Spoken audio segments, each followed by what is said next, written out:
Hello, हा बोला.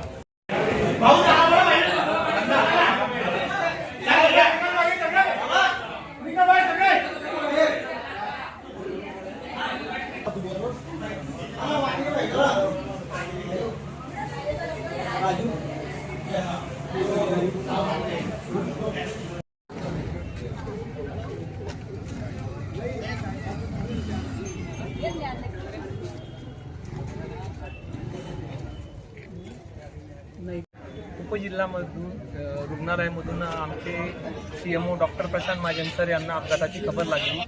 त्यात जवळपास 10 ते 12 रुग्ण अपघातग्रस्त झाले आहे अशी खबर सामाजिक कार्यकर्ते आणि पदाधिकाऱ्यांच्या मार्फत मिळाली. तात्काळ आम्ही पूर्ण उपजिल्हा रुग्णालय परिवार तिथे उपस्थित राहिला. 3 ॲम्ब्युलन्स उपलब्ध करून दिल्या. जवळपास 12 रुग्ण आपल्या दवाखान्यात दाखल झाले.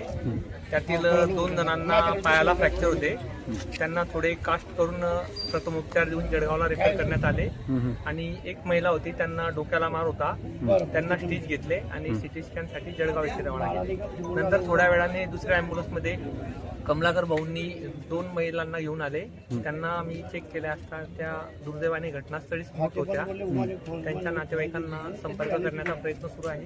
प्रथमदर्शनी ते नाशिक विभागातले असल्याचे समजत आहे. एकूण अपघातात किती मृत्यू आहे आणि किती जखमी आहेत? अपघातामध्ये एकूण आपल्या उपजिल्ह्यामध्ये जे 2 दाखल झाले ते मृत्यू आहेत आणि 14 रुग्ण जवळपास दवाखान्यात आलेले होते.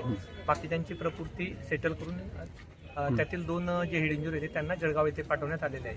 आणि अजून बोदवड ग्रामीण रुग्णालयात माहिती घेतली असता अपघातातील काही रुग्ण बोदवड येथे देखील परस्पर गेलेले आहेत.